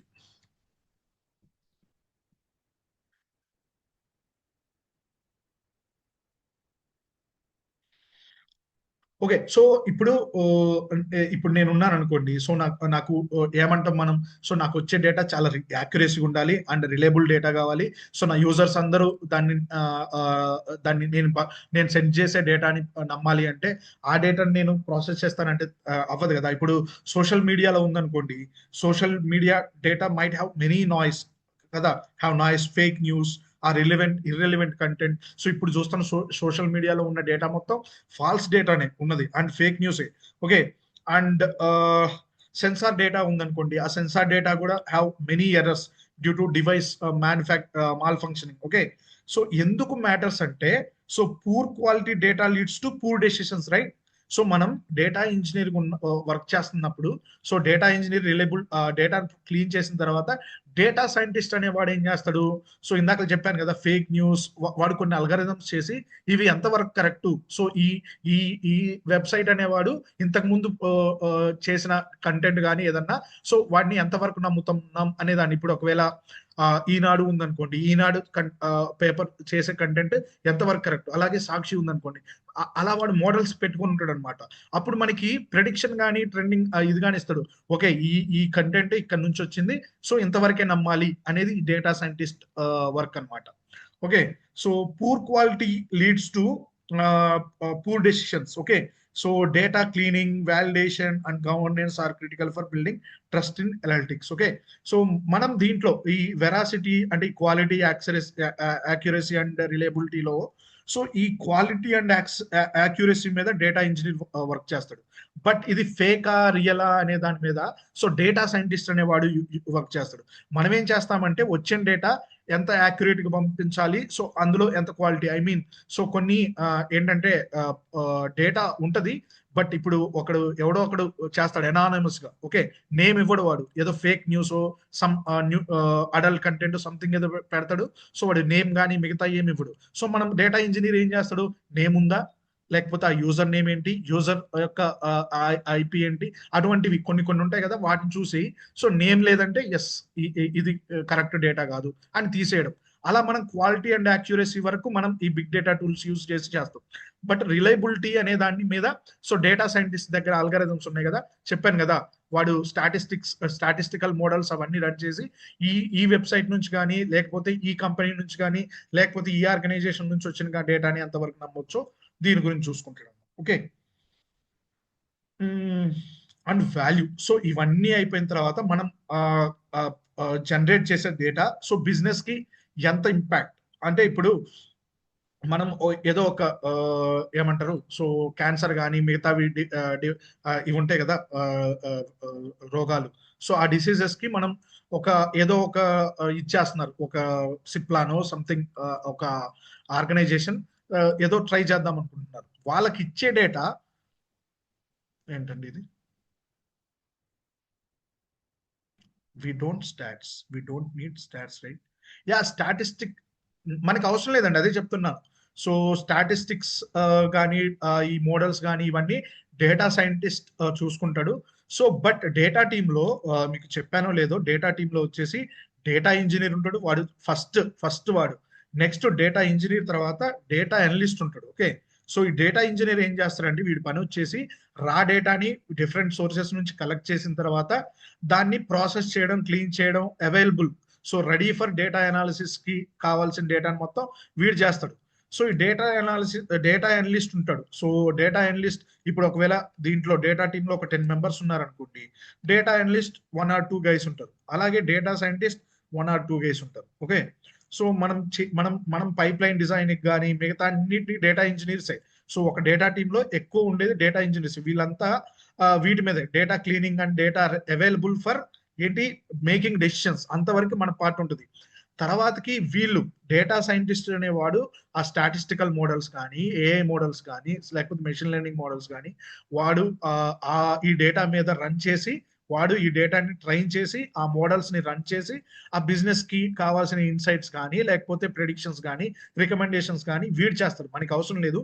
But నేనేం చెప్తానంటే డేటా ఇంజనీర్ కి ఒకవేళ 3 years కి ఒకవేళ 15 lakhs ప్యాకేజ్ ఉంటే, అదే 3 years కి డేటా సైంటిస్ట్ కి 25 to 30 lakhs ఉంటుంది. నేనేం చెప్తానంటే ఇప్పుడు మీరు డేటా సైంటిస్ట్ చాలా కష్టం. డేటా సైంటిస్ట్ కోర్స్ నేర్చుకొని వెళ్ళడం అనేది కష్టం. మీరేం చేయొచ్చు అంటే డేటా ఇంజనీర్ గా ఒక ఆర్గనైజేషన్ లోకి వెళ్ళిన తర్వాత, సో ఎలాగో మీరు ప్రతిరోజు డేటా సైంటిస్ట్ తో కొలాబరేట్ అవుతుంటారు కాబట్టి, సో వాళ్ళు డేటా సైంటిస్ట్ ఏ వర్క్ చేస్తున్నాడని అప్పుడు మీరు ఆ కోర్సెస్ కానీ లేకపోతే అవి నేర్చుకొని అప్పుడు డేటా సైంటిస్ట్ రోల్కి వెళ్ళొచ్చు. ఓకే, సో కొంచెం ఫ్యూచర్ లో ఏమవుతుందంటే ఇంకొక 5-10 years తర్వాత డేటా ఇంజనీర్స్ జాబ్స్ టీమ్ లో 5 or 6 ఉంటే డేటా సైంటిస్ట్ జాబ్ 4 or 5 కి ఇంక్రీజ్ అవుతుంది. ఓకే, ఎందుకంటే వన్స్ ఏఐ వచ్చిన తర్వాత ఏమైందంటే డేటా ఇంజనీర్ కి ప్రాబ్లం కాలేదు, బట్ ఏమైంది, సో డేటా సైంటిస్ట్లు ఎక్కువ కావాల్సి వచ్చింది. ఈ డేటా సైంటిస్టే సగం డేటా ఇంజనీర్ వర్క్ కూడా చేసుకోగలుగుతుండ్రు.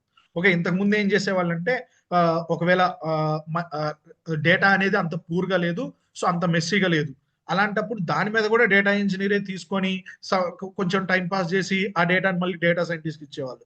ఇప్పుడు ఏమవుతుందంటే అర్థమైపోతుంది ఏ వచ్చిన తర్వాత హౌ పూర్ ఇట్ ఈస్ అనేది అర్థమవుతుంది. ఒకవేళ ఆ డేటా అనేది అంత పూర్ కాకపోతే డేటా సైంటిస్ట్ డైరెక్ట్ గా తీసుకొని వాడే కొంచెం క్లీనింగ్, వాడికి కూడా అర్థమవుతుంటుంది కదా డేటా ఇంజనీర్ ఏం చేస్తుంటాడో వీడు కూడా నేర్చుకుంటాడు. మనం ఎలాగా డేటా సైంటిస్ట్ స్కిల్స్ అప్డేట్ అవుతున్నామో వీడు కూడా నేర్చుకుంటడం వల్ల సో కొన్నిసార్లు ఏమవుతుంది డేటా సైంటిస్టే సో డేటా ఇంజనీర్ లేకుండా కొన్ని వర్క్స్ చేయగలుగుతుంది. ఇప్పుడు ఏ వచ్చాక సో ఏకి చెప్తాడు ఇలా ఉన్నది నా రికార్డ్ డేటా, సో దీన్ని ఎలా క్లీన్ చేయాలంటే అది సమ్ లైన్స్ ఆఫ్ కోడ్ రాస్తుంది, దాన్ని తీసుకొని transforming cleaning pre processing something చేసి వాడే చేస్తాం. సో మనం ఏం చేయొచ్చు అంటే డేటా ఇంజనీర్ గా ఆర్గనైజేషన్ లోకి వెళ్ళిన తర్వాత డేటా సైంటిస్ట్ స్కిల్స్ తీసుకొని ఇలా వెళ్ళొచ్చు.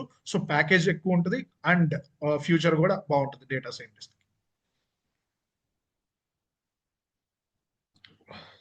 Yeah, so big data only value అంటే ఏంటంటే so the business impact of data.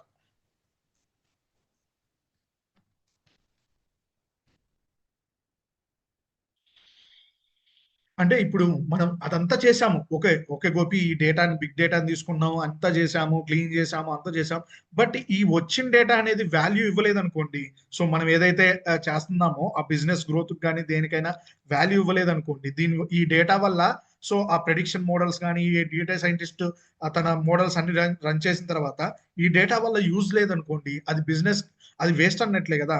So it refers to the usefulness of data in generating business insights or solving problems అంటాం.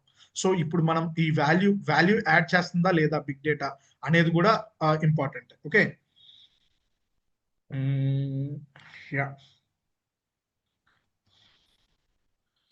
నాకు ఇవి ఇంటర్వ్యూకి రిలేటెడ్ క్వశ్చన్స్ కాదు, అండ్ జనరల్ గా నిన్న ఇవాళ చెప్పినవి అన్ని కూడా సో ఇంతకు ముందు ఏముండేది ఈ ఎందుకు గోపి సో ఇప్పుడు నాకు హడూప్ ను కూడా క్లౌడ్ తో మైగ్రేట్ చేసి యూజ్ చేస్తున్నారు కదా అంటే, సో హడూప్ లో మ్యాప్ రెడ్యూస్ చెప్పాను కదా, ఎక్స్టర్నల్ డివైసెస్ లో కానీ ఎక్స్టర్నల్ స్టోరేజ్ అకౌంట్స్ లో కానీ దీన్ని మనం వన్స్ ట్రాన్స్ఫర్మేషన్స్ అయిపోయిన తర్వాత పెడతాం, మళ్ళీ ఇంకో అదర్ ట్రాన్స్ఫర్మేషన్ ఉంటే మళ్ళీ అక్కడ నుంచి కాల్ చేస్తాం. అదే మన స్పార్క్ లో ఇన్ మెమరీ కంప్యూటింగ్ అంటే సో వన్స్ మనం ఒక ట్రాన్స్ఫర్మేషన్ అప్లై చేసిన తర్వాత ఆ ఇన్ మెమరీ డేటాబేస్ మెమరీలోనే ఉంటుంది, మళ్ళీ ఇంకో ట్రాన్స్ఫర్మేషన్ చేయాలంటే అక్కడ నుంచే డేటాబేస్ ఇన్ మెమరీ నుంచి తీసుకుంటాం. సో అలా ఇది లేటెన్సీ కానీ లేకపోతే ఫాస్టర్ ప్రాసెసింగ్. ఓకే, అండ్ దీంట్లో ప్యారలల్ ప్రాసెసింగ్ అనేది పాసిబుల్ అవ్వవు, ఏరియా స్పార్క్ లో అవుతుంది. ప్యారలల్ ప్రాసెసింగ్ అంటే ఏంటనేది తర్వాత చెప్తాం. దీని తర్వాత మీకు సో ఎవరైతే ఒకవేళ ఐటీ ఇండస్ట్రీలో ఉన్న వాళ్ళకి no problem. Okay, so IT కాకుండా నాన్ ఐటీ నుంచి వచ్చిన వాళ్ళు కానీ వేరే వాళ్ళకి కానీ వాళ్ళకి ఇవి తెలిసి ఉండవు మ్యాక్సిమం. ఏంటవి డెవ్ ఎన్వైర్న్మెంట్ అని, టెస్ట్ ఎన్వైర్న్మెంట్ అని. Okay, so next UAT. Okay, UAT అని కానీ, ప్రీ ప్రొడక్షన్ అని కానీ, లేకపోతే ప్రొడక్షన్ అని కానీ. సో వీటి గురించి తెలుసుండవు, దాని గురించి కొంచెం చెప్దాం అనుకుంటున్నాను. ఓకే, సో ఇవన్నీ ఏంటంటే ఇప్పుడు డెవ్ అంటే వేరే విధంగా ఉంటుందా, ప్రొడక్షన్ అంటే వేరే విధంగా ఉంటుంది అంటే కాదు. సో డెవ్ ఎన్వైర్న్మెంట్ ఏడిఎఫ్ సర్వీసే ఉంటుంది కదా. ఇప్పుడు మనం మాట్లాడుకుంటే ఏడిఎఫ్ డేటా ఫ్యాక్టరీ సర్వీసే. సో మనం డెవ్ ఎన్వైర్న్మెంట్ కి ఒక ఏడిఎఫ్ క్రియేట్ చేస్తాం, టెస్ట్ కి అదే ఏడిఎఫ్ ని క్రియేట్ చేస్తాం, బట్ దాని నేమ్ వచ్చేసి టెస్ట్ ఏడిఎఫ్ అని ఇస్తాం. యుఏటికి అదే సర్వీస్, మైక్రోసాఫ్ట్ అజూర్ లో ఉండే సర్వీసే క్రియేట్ చేస్తాం, బట్ దానికి యుఏటి ఎన్వైర్న్మెంట్ అని ఇస్తాం. ఓకే, బట్ కాన్ఫిగరేషన్స్ అని చెప్పాను కదా, రిసోర్సెస్. సో దీనికి చూసుకునేటప్పుడు సో తక్కువ స్టాండర్డ్ కానీ లేకపోతే కోల్డ్ అటువంటివి తీసుకుంటాం. వెరాజ్ ప్రొడక్షన్ కానీ ప్రీ ప్రోడక్ట్ వచ్చేటప్పుడు హాట్ అంటే ఫ్రీక్వెంట్ ట్రాన్సాక్షన్స్ ఉండేవి, లేకపోతే హై క్వాలిటీ ఉండేవి. సో ప్రాడ్ సిస్టమ్స్ తీసుకుంటాం. ఓకే, ఎందుకు గోపి అలా తీసుకోవాలంటే ఇప్పుడు మీరు ఒక మాడ్యూల్ మీద కానీ ఒక పైప్ లైన్ కానీ క్రియేట్ చేస్తున్నారు. డెవ్ లో వన్స్ డెవ్ అంటే డెవలప్మెంట్ అండి.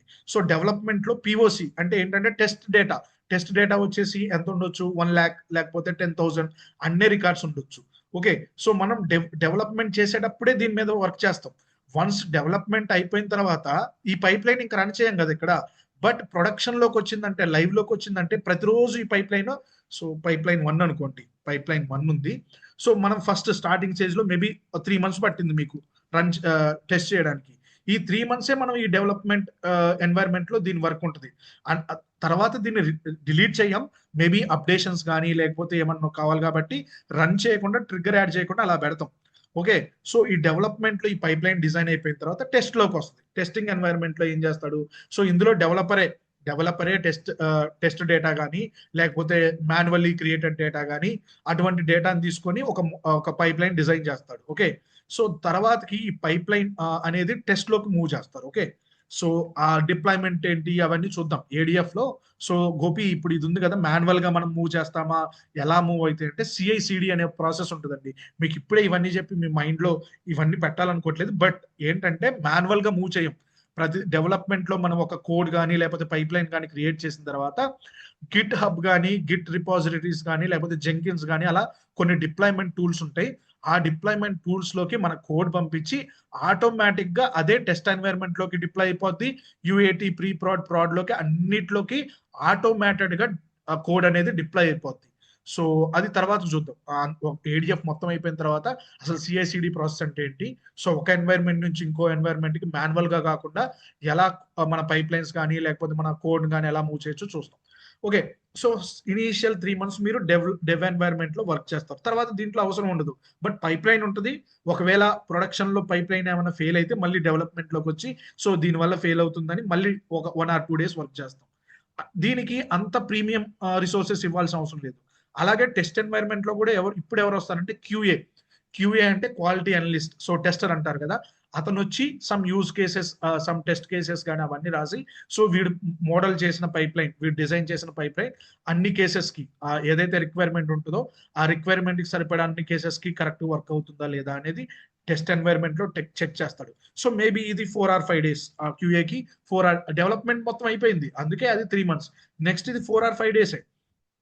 సో అందుకే దీనికి కూడా ఎక్కువ అవసరం లేదు.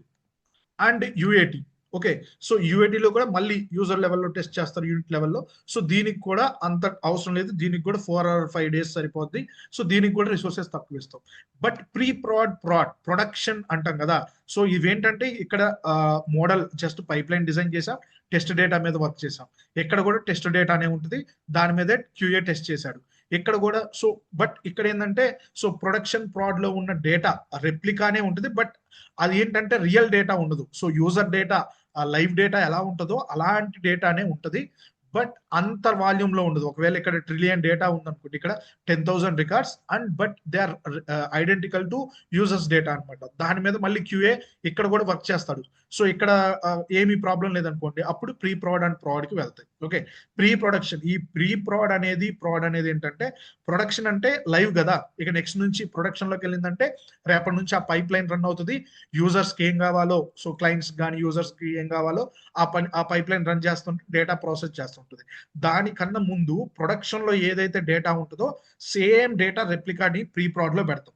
ప్రీ ప్రాడ్ లో పెట్టి ఒకసారి రన్ చేస్తాం అనమాట. ఓకే, సో ఈ ప్రీ ప్రాడ్ లో ఉన్న డేటా ఈ ప్రీ ప్రాడ్ లో ఈ పైప్ లైన్ మళ్ళీ ఒక 3 or 4 days రన్ అవుతుంది. బట్ ఇక్కడ డేటా అనేది ప్రొడక్షన్ లో ట్రిలియన్ ఉంటే ప్రీ ప్రాడ్ లో కూడా ట్రిలియన్ రికార్డ్స్ ఉంటాయి. అందుకని మనం ఏం చేయాలి, ఇక్కడ రిసోర్సెస్ కానీ యూజ్ చేసే సిస్టమ్స్ కానీ ప్రీ ప్రాడ్ అండ్ ప్రాడ్ లో ప్రీమియం అండ్ హాట్ అటువంటివే పెడతాం. ఎందుకంటే ప్రతిరోజు ప్రొడక్షన్ లో ప్రతిరోజు రన్ అవ్వాలి కదా పైప్ లైన్. సో ఇక్కడ ఏంటి అప్పుడప్పుడు, సో ఏమనొచ్చు దాన్ని, ఇది ఫ్రీక్వెంట్ గా అనుకోండి, ఇది ఫ్రీక్వెంట్ గా జరగదు దీని మీద పైప్ లైన్. ఫస్ట్ డెవలప్మెంట్ లో చేసేటప్పుడే దీని మీద ఉంటది. బట్ నెక్స్ట్ ఇయర్స్ ఒకవేళ ఆ ప్రాజెక్ట్ అనేది 3-4 years ఉంటే 3-4 years ఇక్కడే రన్ అవుతుంటుంది. అందుకనే అండ్ ఇంకోటి ఏంటంటే ఇక్కడ పైప్ లైన్ ఒక్కటే ఉండదు కదా, different engineers develops different pipe lines. So అన్ని పైప్ లైన్స్ ఇక్కడే డెవలప్ చేస్తారు. బట్ పైప్ లైన్ డిజైన్ చేసినంత వరకే. బట్ మిగతా పైప్ లైన్స్ ఎన్ని అయితే డిజైన్ చేశారో అవి ప్రతిరోజు ప్రొడక్షన్ లో రన్ అవుతూనే ఉండాలి. అందుకని ప్రాడ్ సిస్టమ్ ప్రతిరోజు డైలీ ఒక 100 పైప్ లైన్స్ రన్ చేస్తుంటది. కాబట్టి వాటికి కావాల్సిన రిసోర్సెస్ కూడా చాలా ఎక్కువ ఇస్తుంటాం. వెరాజ్ డెవలప్మెంట్ టెస్ట్ యూఏటీలో తక్కువ ఇస్తుంటాం. ఓకే, సో ఇది డిఫరెన్స్. ఓకే, డెవ్ అంటే ఏంటి, టెస్ట్ అంటే ఏంటి, యూఏటీ, ప్రీ ప్రాడ్ అంటే, సో ఇవి జస్ట్ పిఓసి లైక్ అనమాట. పిఓసి లాంటివి, ప్రూఫ్ ఆఫ్ కాన్సెప్ట్ లాగా డమ్మీ డేటాను తీసుకొని మనం పైప్ లైన్ డిజైన్ చేస్తాం ఇక్కడ. సో ఇక్కడ ఏముంటది, రియల్ టైం డేటాలో ప్రతిరోజు రన్ అవుతుంటాయి. మిగతా వీటిని ఏమంటారంటే ప్రాడ్ సిస్టమ్స్ అంటారు, వీటిని నాన్ ప్రాడ్ సిస్టమ్స్ అంటారు. సో నాన్ ప్రాడ్ లో పైప్ లైన్ అనేది ట్రిగ్గర్ అవ్వదు, ప్రతిరోజు రన్ అవ్వదు. జస్ట్ అవి ట్రిగ్గర్ డిజేబుల్ చేసి ఉంటవి, ప్రొడక్షన్ లోనే ట్రిగ్గర్స్ ఎనేబుల్ చేసి ఉంటవి. ఎందుకు గోపి అంటే ఇక్కడ డమ్మీ డేటా మీద రోజు మనం డేటా ప్రాసెస్ చేస్తే వేస్ట్ కదా, వేస్టేజ్ ఆఫ్ రిసోర్సెస్. అందుకనే ట్రిగ్గర్స్ అన్ని వీటి మీద ఆపేస్తాం. ఓన్లీ ఎక్కడైతే లైవ్ ఉంటుందో ఆ లైవ్ ప్రొడక్షన్ సిస్టమ్ మీదే మన పైప్ లైన్స్ రన్ అవుతుంటాయి. అందుకే దీనికి ఎక్కువ రిసోర్సెస్ అండ్ యాక్సెస్ కూడా ఓన్లీ సీనియర్ డేటా ఇంజనీర్ కానీ లేకపోతే లీడ్ కానీ అంటే సీనియర్ డేటా ఇంజనీర్ పైన ఉన్నవాడికే వీటి మీద యాక్సెస్ ఇస్తారు. ఎందుకంటే జూనియర్ వచ్చేసి ఏది పడితే అది ప్లే చేసినట్టు వీటిలో ఎలాగైనా ప్లే చేయొచ్చు, మనం డిలీట్ చేయొచ్చు, అది చేయొచ్చు, ఇది చేయొచ్చు. బట్ ప్రొడక్షన్ అనేది లైవ్. సో వీటి మీద మనం ఆ ప్రొడక్షన్ డేటా వన్స్ ఏదైనా చిన్న ఇబ్బంది అయినా కానీ మొత్తం ఆ యాప్ మొత్తం ఆ ప్రొడక్ట్ యాప్ మొత్తం సో డౌన్ అవ్వడం కానీ లేకపోతే రాంగ్ డేటా ఇవ్వడం కానీ జరుగుతుంది. కాబట్టి వీటికి యాక్సెస్ అనేది అందరికి ఇవ్వరు, only senior data engineers and పైన వాళ్ళకే ఈ 2 సిస్టమ్స్ మీద ఇస్తారు. మిగతా జూనియర్ కానీ లేకపోతే సీనియర్ లెవెల్ 1 కానీ వాళ్ళకి వీటి మీదకి యాక్సెస్ ఇస్తారు.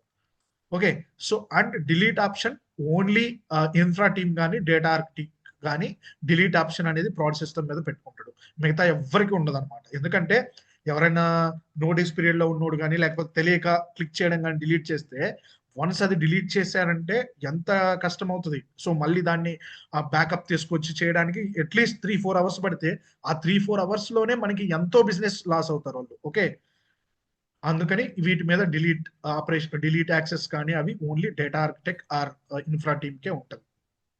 ఇలా డిఫరెంట్ ఎన్వైరన్మెంట్స్ ఉంటాయి అనమాట ఎక్కడైనా. సో ఏఐటీలో ఐటీ ఫీల్డ్ లో అయినా ఉంటవి. సో మేబీ నాన్ ఐటీ వాళ్ళకి తెలియకపోవచ్చు. సో వీటి గురించి ఇలా ఉంటాయి.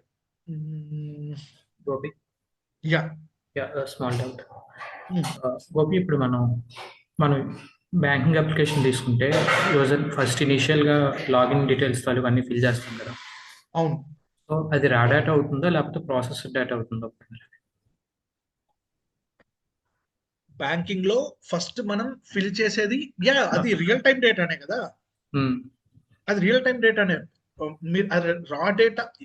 ఓకే, సో మీరు ఏమంటున్నారు, రియల్ టైం డేటా అంటున్నారు, రా డేటా అంటున్నారు. ఓకే, సో అక్కడ రా డేటానే అవుతుంది. అది దాన్ని తీసుకున్న తర్వాత దాంట్లో ఏమన్నా కొన్ని కాలమ్స్ వాళ్ళు ఫిల్ చేయకపోవడం కానీ ఏమైనా చేస్తే సో డేటా ఇంజనీర్ ఆ డేటా తీసుకున్న తర్వాత ఏం చేస్తారంటే వాడు డేట్ కాలం యాడ్ చేయడు.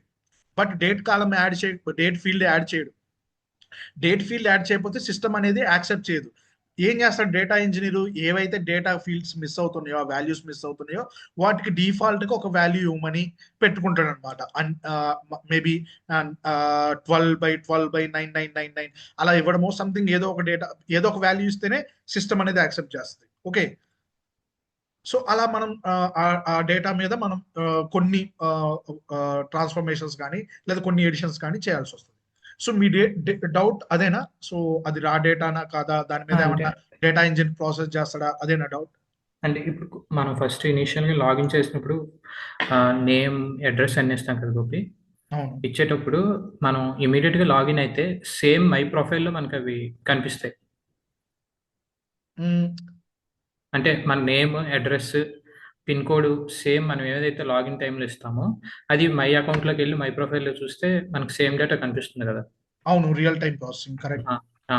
అది ఇప్పుడు మరి బ్యాక్ ఎండ్కి వెళ్ళి స్టోర్ చేయి, అది మనకి ప్రాసెస్ చేయాల్సిన అవసరం లేకుండా డైరెక్ట్ మై ప్రొఫైల్లో కనిపిస్తున్నప్పుడు అంటే అది ప్రాసెస్ డేటా అయిపోతుంది అప్పుడు అది మరి అది అదే ఏమంటారంటే స్ట్రీమింగ్ డేటా అంటారు. కొన్ని ఇప్పుడు సో ఫేస్బుక్ మీరు వన్స్ ఫేస్బుక్ లో అకౌంట్ క్రియేట్ చేయగలోనే సో జస్ట్ మీరు ప్రొఫైల్ క్రియేట్ అవుతుంది, మీరు ఇమేజ్ అప్లోడ్ చేయగలోనే ప్రొఫైల్లో ఇమేజ్ వస్తుంది, ఇవన్నీ వస్తాయి కదా. వీటిని ఏమంటారంటే real time data, real time processing అంటారు అనమాట. Okay, so there is batch processing and real time processing. So real time processing లో సో ఇలా ఏంటి స్టోర్ చేసుకోవడం అదే ఇందాక చెప్పినప్పుడు వెలాసిటీ అన్నా కదా, సో అదే అన్నమాట.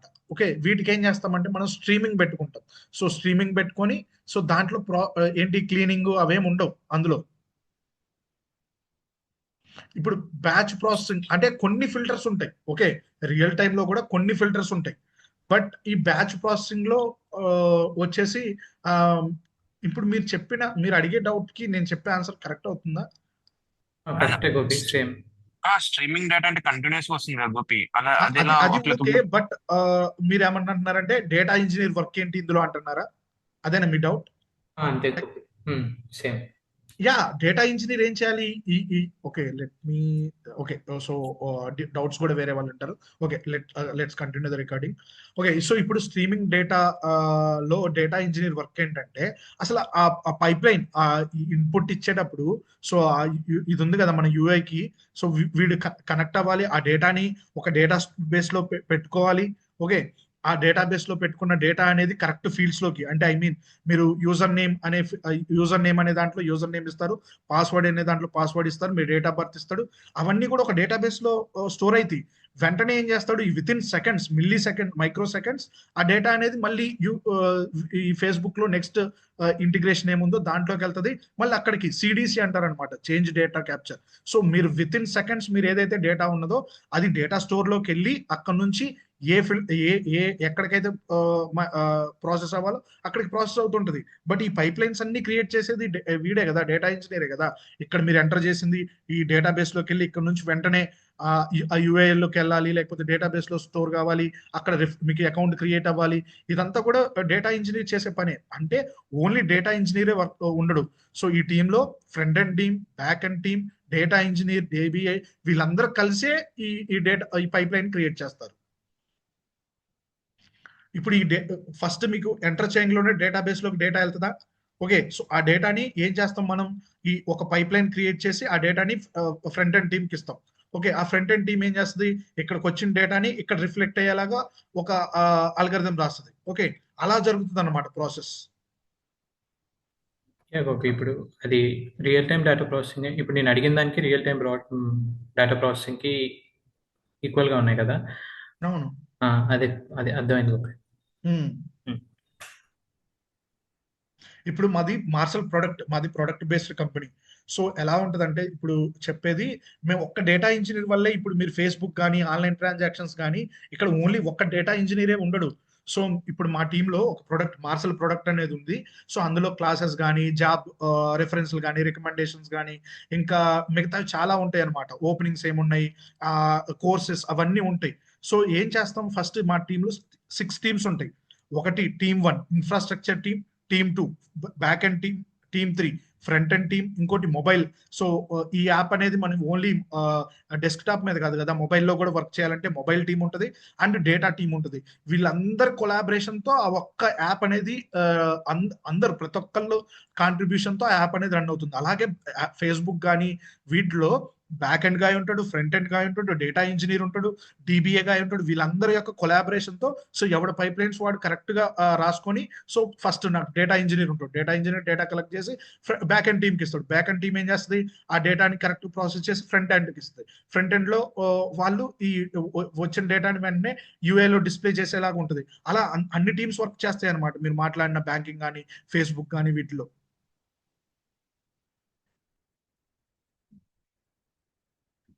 యా గోపి, అర్థమైంది గోపి. ఎస్.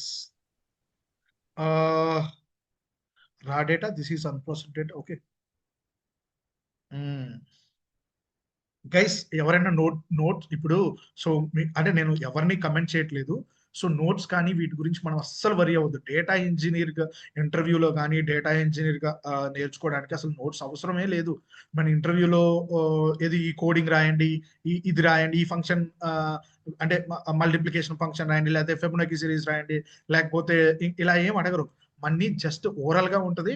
అండ్ రాయమంటే ఏం అడుగుతారంటే, సో ఒక డేటా ఇచ్చాను, ఇందులో సెకండ్ హైయెస్ట్ శాలరీ అవడు. సో దానికి మనకి అటువంటి థియరిటికల్ క్వశ్చన్స్ ఉంటాయి, లేకపోతే కొంచెం కొన్ని 2 or 3 లైన్స్ ఆఫ్ కోడింగ్ రాసే ఉంటుంది తప్ప. సో నోట్స్ అనేది మనకి అవసరం లేదు.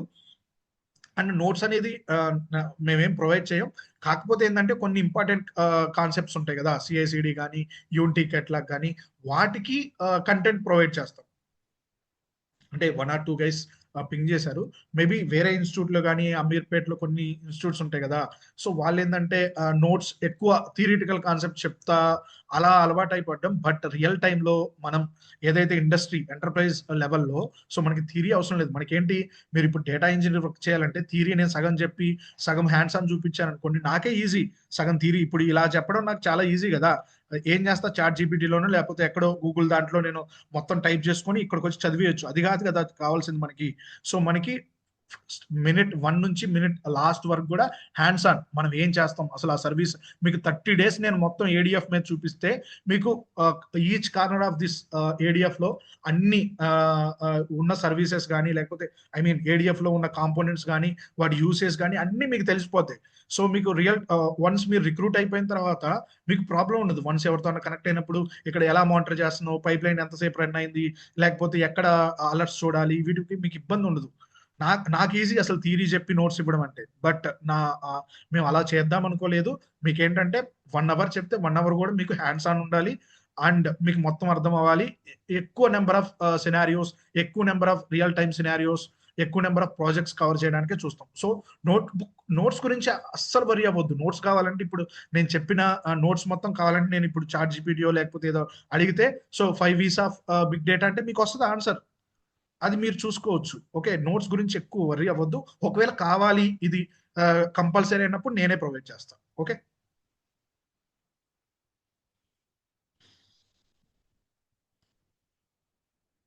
ఇంకేమైనా క్వశ్చన్స్ ఉన్నాయండి? ఓకే, రిఫరెన్స్ అదే రిఫరెన్స్ అంటే నాకు అర్థం కాదు. నిన్న మీకు రిఫరెన్స్ ఇచ్చాను. సో ఇవన్నీ మైక్రోసాఫ్ట్ నిన్న చెప్పిన క్లాస్ మొత్తం ఎక్కడి నుంచి తీసుకోవచ్చు, మైక్రోసాఫ్ట్ లెర్న్ అనే దాంట్లోంచి తీసుకోవచ్చు అని నిన్న ఒక రిఫరెన్స్ ఇచ్చాను. మేబీ అది మిస్ అయి ఉండొచ్చు. మీరు జస్ట్ ఏంటి నిన్న మనం చెప్పాను కదా, ఏమంటారు వాటిని, నిన్న చెప్పింది క్లౌడ్ అజూర్ ఫండమెంటల్స్ యా, ఇక్కడ మీకు వెళ్తే మైక్రోసాఫ్ట్ దీంట్లో సో అజూర్ ఫండమెంటల్స్ వస్తుంది. నిన్న క్లాస్ మొత్తం ఇక్కడ నుంచి చెప్పిందే. ఓకే, సో ఇక్కడ మీకు ఇంకా నీట్ గా చాలా ఎలాబొరేటెడ్ గా ఉంటుంది మొత్తం. మీరు చదువుకోండి. So what is cloud computing. Okay, so దీంట్లో ఇంకా నీట్ గా వాడు ఇస్తాడు. అండ్ నిన్న చెప్పాం కదా ఇన్ఫ్రాస్ట్రక్చర్ యాజ్ సర్వీస్, అవన్నీ కూడా ఇక్కడ మీరు చూసుకోవచ్చు. కావాలంటే మీకు ఇది పంపిస్తాను. నాకు టాపిక్స్ కూడా కొంచెము ప్రొవైడ్ చేస్తారా, అంటే ఏమేం టాపిక్స్ మనము కవర్ చేస్తాము అనేది మాకు ఐడియా కోసం. సిలబస్ స్ట్రక్చర్ లో ఇచ్చుంటారు. బట్ రేపటి నుంచి నేను ఏం చేస్తానంటే, ఇప్పుడు టాపిక్ చెప్పేటప్పుడు సెషన్ స్టార్ట్ అయినప్పుడు ఇవాళ ఏమేమి కవర్ చేస్తామో ఫస్టే చెప్తాను. ఓకే, అంటే అలానే కాదు, అంటే ఒకవేళ మేము మిస్ అయినా, మాకు ఈ టాపిక్ మిస్ అయిందని ఒకసారి మేము రివ్యూ చేసుకోవడానికి అయినా ఈజీగా ఉంటది కదా అని. మీకు అంటే ఏమేం టాపిక్స్ కవర్ కోర్సు సిలబస్ పెట్టుంటారు. రికార్డింగ్ లో నేను ఎలా చేస్తానంటే మీకు చూపిస్తాను. సో రికార్డింగ్ పంపించేటప్పుడు నేను జస్ట్ ఫస్ట్ రికార్డింగ్ అలా పెట్టను. మీరు గూగుల్ డ్రైవ్ కి యాక్సెస్ ఉంటే బేసిక్స్ ఇలా ఇప్పుడు ఇది ఉంది కదా క్లౌడ్ కంప్యూటింగ్, దీని నేమ్ వచ్చేసి క్లౌడ్ కంప్యూటింగ్. అలా ఇప్పుడు ఇవాళ ఉందనుకోండి బిగ్ డేటా క్యారెక్టరిస్టిక్స్ అని, రేపు ఉందనుకోండి ఏడిఎఫ్ లో 3rd video. So serial numbering కూడా ఇస్తాను అనమాట. ఇది ఫస్ట్ వీడియో, నెంబర్ 2 ఆ video, 3rd video. So pipeline creation, copy data, లేకపోతే so ADLS connecting ADF from connecting ADLS from ADF, అలా ఏదో ఒక నేమ్ ఇస్తాను. దానివల్ల మీకు అర్థమైపోద్ది ఏం కవర్ చేశారనేది. యా, అంటే ఒక లేకపోతే 10-15 డేస్ క్లాసెస్ అయ్యాక ఒకసారి బ్యాక్ వచ్చి ఏమైనా రివ్యూ అదే చదువుదాము బ్యాక్ వచ్చి అన్నప్పుడు కొంచెం టాపిక్స్ వైజ్ ఉంటే ఈజీ ఉంటదేమో అని ఎస్ ఎస్ ఎస్ ప్రిఫరెన్స్. మీరు ఎలా అంటున్నారు? మీరు ఓ కోర్స్ ప్లాన్ అంటున్నారా, లేకపోతే ఈ నెక్స్ట్ 5 డేస్ ఏం చెప్తారు అలా ప్రొవైడ్ చేయమంటున్నారా? అర్థం నెక్స్ట్ కాదు. 5 డేస్ అనేది అసలు యాక్చువల్ గా మాకు ఇవి ఉంటాయి ఈ టాపిక్స్ అని తెలిస్తే ఒకవేళ మాకు ఏమైనా టాపిక్ ఈచ్ టాపిక్ మేము రివ్యూ చేసి కొంచెం ప్రిపేర్ అయ్యే టైంకి యూజ్ అవుతుందేమో అని. అది మీకు కోర్స్ సిలబస్ ఐ మీన్ అది షేర్ చేశారా మీకు సిలబస్ కాపీ? ఏం చేయలేదండి. ఓకే ఓకే నేను ఇప్పుడు మన గ్రూప్ లో ఏదైతే గ్రూప్ ఉందో ఆ గ్రూప్ లో నేను సిలబస్ ఏవైతే మనం కవర్ చేస్తామో అవన్నీ మీకు పెడతాను. అయిపోయింది. Okay okay okay thank you. Yes